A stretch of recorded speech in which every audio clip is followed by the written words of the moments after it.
Anyway, guys, do me a favor. Like the video, subscribe to the channel, say what's up to your folks, chat, do the algorithmic stuff. Thank you so much for watching Burn It Down with Kim Brown. Shout out to Twitch. What up, Twitch? Book. What's up, Facebook? I done connected the shit all back. We rolling on all platforms tonight, kids. We on Twitch. We back on Facebook, Twitter. What's going on? Thank y'all so much for hanging out with your kids. Gen X just be talking. Jesus. What kids, Kim? I don't know. Leave me alone. So I wanted to talk about this story because out in California, a new law just took into effect April 1st, giving a significant raise, hourly raise to fast food workers in the state of California. So statewide, the minimum wage is $16 an hour, minimum wage in California. I believe in even certain municipalities, the hourly wage is more. However, a law signed last year by Governor Gavin Newsom made it so that specifically fast food sector workers were to receive a minimum hourly wage of $20 an hour. And that took effect April 1st. And we're talking hundreds of thousands of folks here, guys.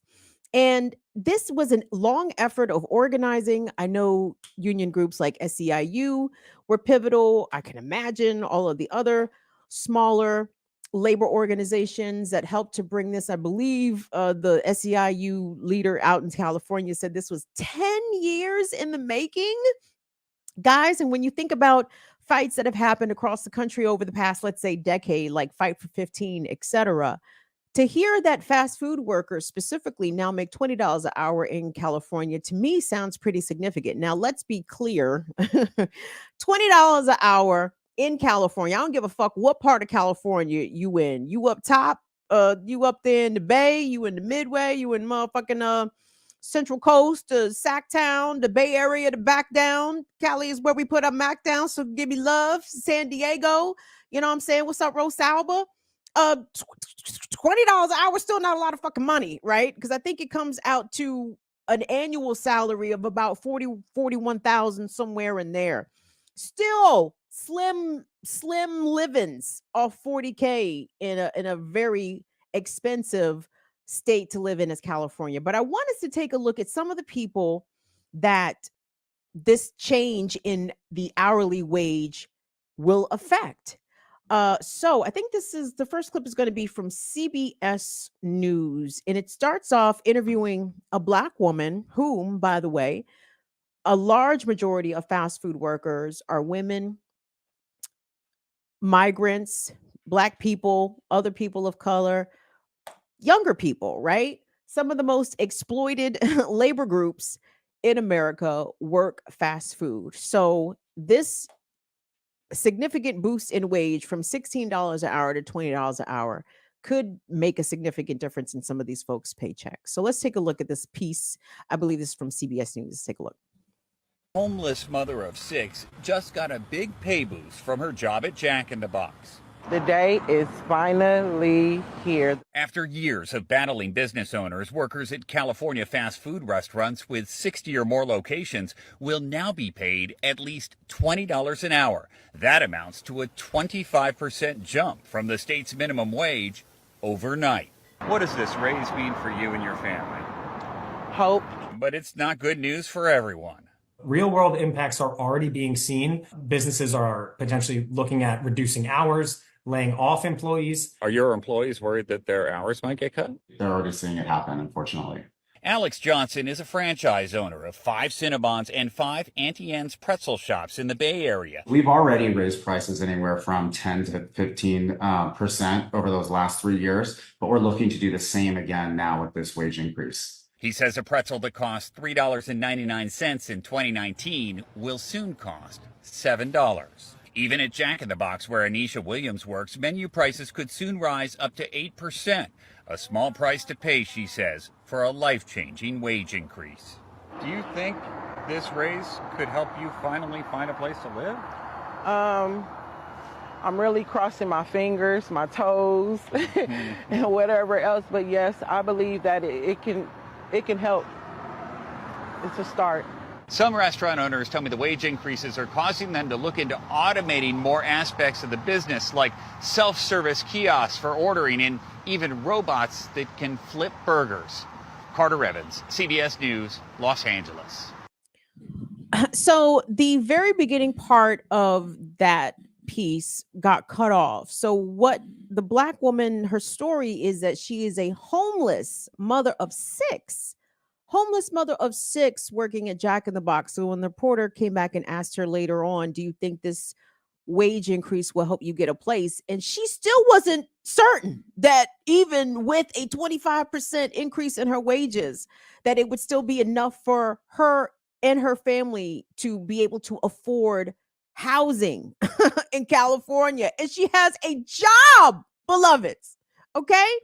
Now, it is very likely that in spite of working, I don't know how many hours she works. I don't know if she works full time. Doesn't matter because she has 6 children to care of. That's a full time job in it fucking self. That's 2 full time jobs, right? Remember, 3, 4, 5 full time jobs. So she has to raise a family and work to support that family.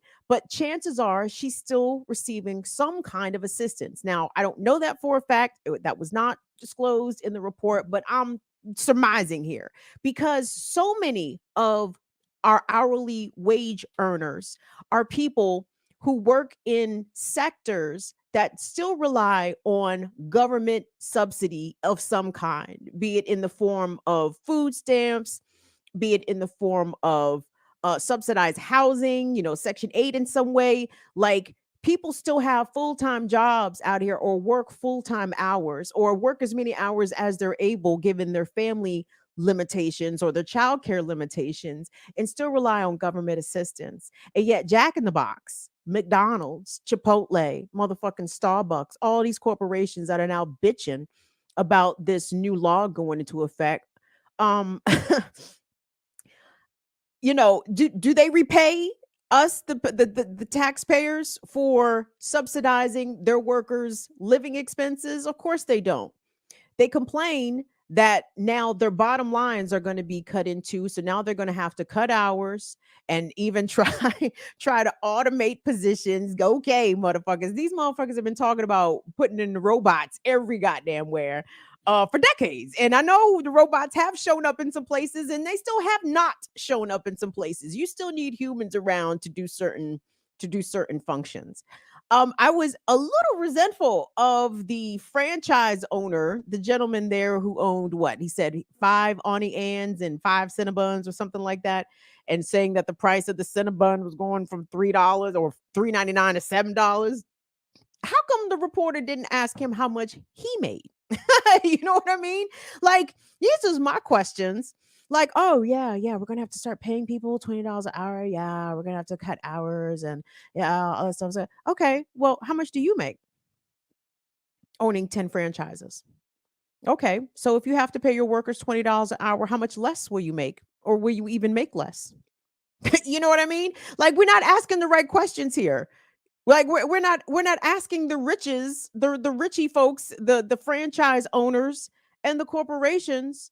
Well, so are y'all going to lose money or are you just not going to make as much money? Because there's a difference there. There's a huge difference. And again, when McDonald's employees are still getting food stamps and subsidized housing and still going to work, McDonald's is getting a break in their labor costs because they're not paying people actually the wage that it requires to live out here. They're relying, McDonald's that is relying on the government to subsidize its workers so they can afford to actually live, which is in effect subsidizing McDonald's. So McDonald's can therefore make goo gobs of money every year, piles and profits in the billions. I was kind of not surprised to hear this reaction from business owners. And to be clear here, because there are some caveats about this law that are very important, because not all fast food workers are going to be receiving this raise. It is for workers who work at a corporation in the state of California that has more than 60 locations. So usually if you got more than 60 locations, you're you're probably doing pretty well. So this is not the mom and pop bakery or the cafe the small business owners, you know what I'm saying? As you know, the media loves what about the small business owners? This doesn't affect small business owners. This is for the big boys only, right? And I think Newsom was pretty explicit about that. Now, are there some pitfalls in this law? Probably. Probably. Because, you know, liberal Democrats, these motherfuckers is terrible. Not as well, it depends on the issue, but I suppose maybe in this singular instance, you know, Gavin Newsom, maybe not too terrible. But guys, think about it. It has been the work of labor, unions, and organizers that have been able to get these wage gains across the country. Democrats at the federal level, at the national level, have literally done fuck all to raise the minimum wage in America. For our international viewers, the wage, the minimum federal minimum hourly wage in America is $7.25. Do you know how many fucking hours you'd have to work in a week in order to make your rent? Getting paid $7.25 an hour. So it has been the tireless work of both unions and organizers across the country, literally in so many places that have did the fight for 15, and now we're going beyond the fight for 15. But it just is another example that there is no leadership in Washington that actually looks out for working people. We don't have healthcare. We don't have a gang of shit, and we damn sure don't have assistance in making sure that these corporations that again continue to garner record profits do a good enough job, if any job at all, of redistributing that wealth to the workers that generated that fucking wealth. Hold on. Oh my gosh. I think Bagheera wants to fight. Come here, Bagheera. You want to fight? I got you. We not opposed to fighting old ladies. If they talk enough shit. Anyone could get it, even fans in the stands. You guys, do me a favor. I know this lady's face. I know you guys are like, Kim, you are the worst journalist on earth. Hey, I may not be the worst. I might be amongst. But I know this lady's face. I cannot call her fucking name. And I meant to go look up the shit beforehand. And then I got high. I meant to do my research, but then I got high. Ooh, I meant to take the meat out the freezer, but then I got high. Ooh, I don't know the name of my clips, and I know why. Why, Kim? Because I got high. Because I got high. Because I got high. Off weed, kids. Don't get excited. You know, we don't do too much. Anyway, y'all tell me in the chat. Y'all know this lady's name. She is in Congress and she's black. I can't call her fucking name for shit. But I found this clip, Jesus, of her advocating for a $50 an hour wage, which I said, ooh.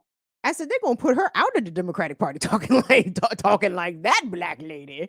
You can't be talking about that shit. But anyway, run the clip, Will. Y'all tell me in the chat who this lady is, because I'm telling you, I am, as Kalechi would say, I am embarrassed that I cannot call this woman's name.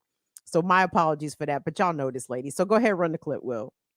$50 an hour federal minimum wage. That's 7 times the current national minimum wage of $7.25 an hour. Can you explain how that would be economically sustainable for small businesses? You have 60 seconds. First, let me say I owned and ran a small business for 11 years. I created hundreds of jobs, benefits, retirement benefits, also health care benefits. I know what worker productivity means, and that means that you have to make sure that your employees are taken care of and have a living wage. In the Bay Area, I believe it was the United Way, came out with a report that very recently, $127,000 for a family of 4 is just barely enough to get by.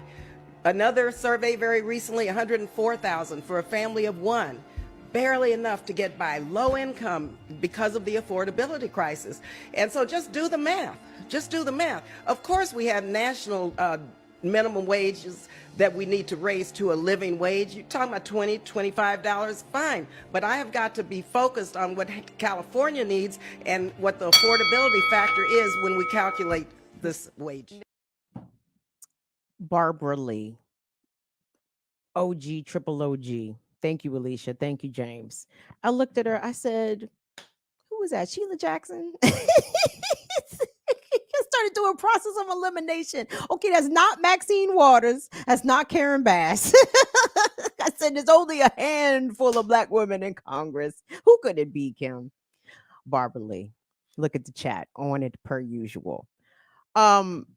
They gonna put Barbara Lee out talking like that, y'all. $50 hour minimum wage. And she said that shit with a straight face and she explained it. She said, and she gave all the little buzzwords. I'm a business owner. I have employed and hired and created jobs. And yeah, $50 an hour, motherfuckers. That's what it costs to live around here. And she's not wrong. She is absolutely not wrong. And to be clear, everybody, I was contemplating putting up some of the bad takes that I saw on TikTok. How can anybody working at fast food justify making $20 an hour? That's for kids. That's a kid's job. Have you been in a fast food establishment as of late?